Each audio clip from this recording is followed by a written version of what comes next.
Dans une précédente vidéo, nous avions déjà parlé de tout ce qu'il est interdit de faire en Corée du Nord, que l'on fait pourtant quotidiennement chez nous, comme par exemple porter un jean, aller sur internet ou encore conduire une voiture.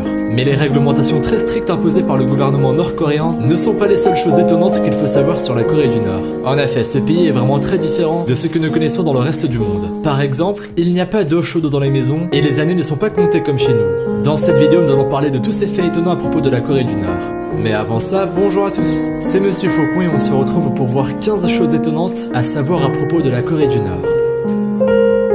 Juste avant, pensez à laisser un petit pouce bleu, à vous abonner à la chaîne et à activer les notifications en cliquant sur la petite cloche pour être au courant des sorties des prochaines vidéos. Numéro 1. En Corée du Nord, le gouvernement a mis en place de très nombreuses interdictions qui sont passibles d'amende ou de prison si elles ne sont pas respectées. Et souvent, ce sont des interdictions vraiment absurdes qui pour les Européens paraissent impensables. Par exemple, il est impossible pour un Nord-Coréen de se découvrir une passion pour la musique et espérer composer ses propres morceaux en faisant preuve d'imagination et d'originalité, comme on a l'habitude de le faire en Europe par exemple.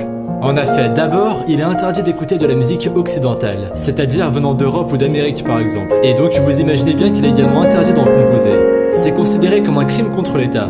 Du coup, il ne reste plus beaucoup de choix pour les artistes. La seule musique qu'ils ont le droit de créer doit avoir des fins de propagande, c'est-à-dire qu'elle doit servir à glorifier le gouvernement et le dirigeant du pays. Ce n'est pas l'idéal pour faire preuve de créativité. Numéro 2. Une autre interdiction du gouvernement concerne la consommation d'alcool. En effet, chez nous, il est tout à fait possible de boire un verre de vin ou bien une bière chez soi, quelle qu'en soit la raison, et même si vous ne faites rien de spécial. En revanche, en Corée du Nord, même les personnes majeures n'ont absolument pas le droit de boire de l'alcool, et encore moins de faire la fête, à moins qu'il s'agisse d'un jour vraiment spécial. Et si l'on ne respecte pas cette interdiction, cela peut avoir de très graves conséquences. En effet, en 2012, un militaire avait été pris en flagrant délit en train de boire et faire la fête, alors que les 100 jours de deuil obligatoires après le décès d'un parent n'étaient pas terminés. Kim Jong-un a alors déclaré qu'il ne voulait plus, selon ses propres termes, aucune trace de ce militaire. Il a donc été condamné à mort. Je vous l'avais bien dit, on ne plaisante pas avec les interdictions en Corée du Nord. Numéro 3. On continue avec un autre fait vraiment bizarre sur la Corée du Nord.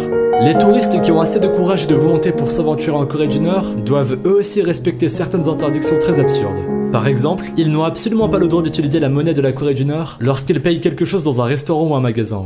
Et oui, quand on voyage dans n'importe quel pays qui n'a pas la même monnaie que nous, on doit penser à changer sa monnaie avant de partir ou à l'arrivée. Et au moins en Corée du Nord, il n'est pas besoin de le faire. Vous pouvez effectivement utiliser l'euro ou bien le dollar américain ou encore les monnaies chinoises et sud-coréennes. D'ailleurs, si vous avez prévu de voyager en Corée du Nord, pensez à faire bien attention aux boutiques dans lesquelles vous faites votre shopping. En effet, certaines boutiques sont réservées exclusivement aux Nord-Coréens et si on vous voit à l'intérieur, vous risquerez une grosse amende. En revanche, il existe des supermarchés et centres commerciaux qui sont spécialement faits pour les touristes. On y trouve par exemple des produits alimentaires d'autres pays asiatiques comme le Japon ou encore des cosmétiques de marque occidentale qui pour des Nord-Coréens coûtent beaucoup trop cher. Numéro 4. Pour les Nord-Coréens, il est impossible de prendre une douche bien chaude au lever.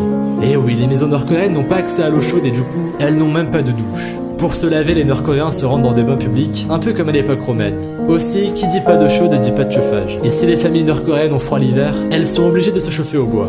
Elles ne peuvent même pas installer de chauffage électrique, car en Corée du Nord, il y a beaucoup de limitations d'électricité.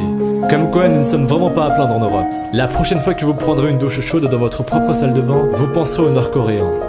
Numéro 5. Je parie que vous ne le saviez pas, mais la Corée du Nord n'a pas du tout le même calendrier que nous. En même temps, ça paraît logique. La Corée du Nord ne commence pas son calendrier à la naissance de Jésus-Christ.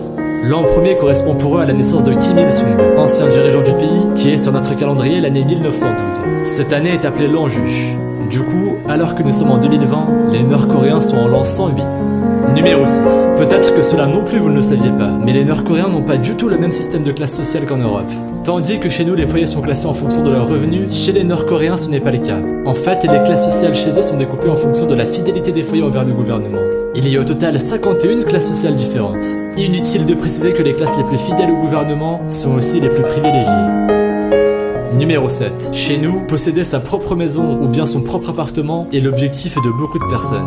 Quand on s'installe définitivement quelque part, quel intérêt aurait-on à payer un loyer tous les mois? En Corée du Nord, personne ne peut avoir de telles ambitions pour la simple et bonne raison qu'il est interdit d'acheter de l'immobilier. Les appartements sont distribués par le gouvernement et les habitants ne peuvent même pas choisir l'endroit où ils vont vivre. Il existe bien sûr quelques appartements en vente sur le marché noir, mais si l'on se fait prendre, vous imaginez bien que cela peut avoir des conséquences désastreuses. Du coup, il vaut mieux éviter de ne pas respecter la loi.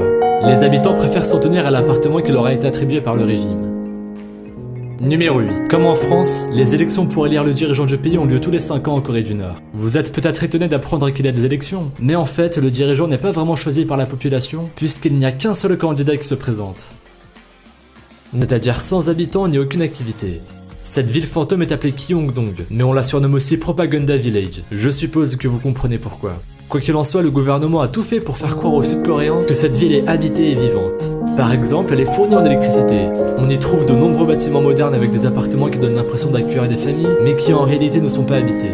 Je ne sais pas ce que vous en pensez, mais en ce qui me concerne, je trouve cette initiative vraiment flippante.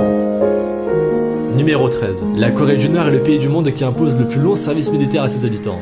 En effet, chaque citoyen de la Corée du Nord est obligé, dès qu'il a atteint les 18 ans, d'intégrer l'armée pour faire son service militaire. Pour les filles, le service dure 7 ans, et pour les garçons, il dure 10 ans. Imaginez tout ce que l'on peut accomplir en Europe entre nos 18 ans et nos 28 ans. Eh bien en Corée du Nord, toutes ces années sont passées au service de l'armée. Grâce à cela, l'armée populaire de Corée du Nord est constituée d'environ 1,3 million de soldats, hommes et femmes, et il s'agit de la deuxième armée terrestre et aérienne en termes de puissance en Asie. Numéro 14. Comme vous le savez, chaque citoyen de Corée du Nord doit honorer l'ancien dirigeant Kim Il-sung ainsi que son fils et successeur Kim Jong. On appelle cela le culte de la personnalité. Du coup, la capitale de la Corée du Nord est envahie de statues à l'effigie de ces deux personnalités dans les rues, devant lesquelles les citoyens doivent venir se prosterner et déposer des offrandes. Dans les maisons aussi, les citoyens doivent accrocher des portraits des anciens dirigeants et les honorer régulièrement.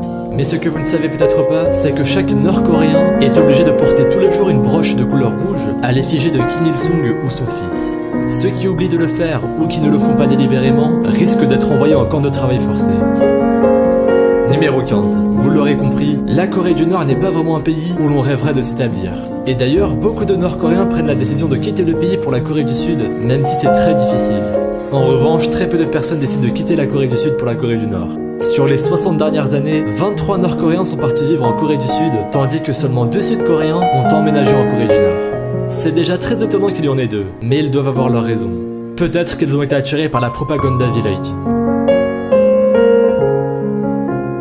Merci à vous d'avoir regardé cette vidéo. Si celle-ci vous a plu et que vous avez appris de nouvelles choses, n'hésitez pas à laisser un petit pouce bleu, un commentaire et à vous abonner si ce n'est pas déjà fait. Pensez aussi à activer les notifications en cliquant sur la petite cloche pour être au courant des sorties des prochaines vidéos. Et si vous voulez en voir plus, suivez-nous sur Instagram et sur Twitter. Les liens sont dans la description.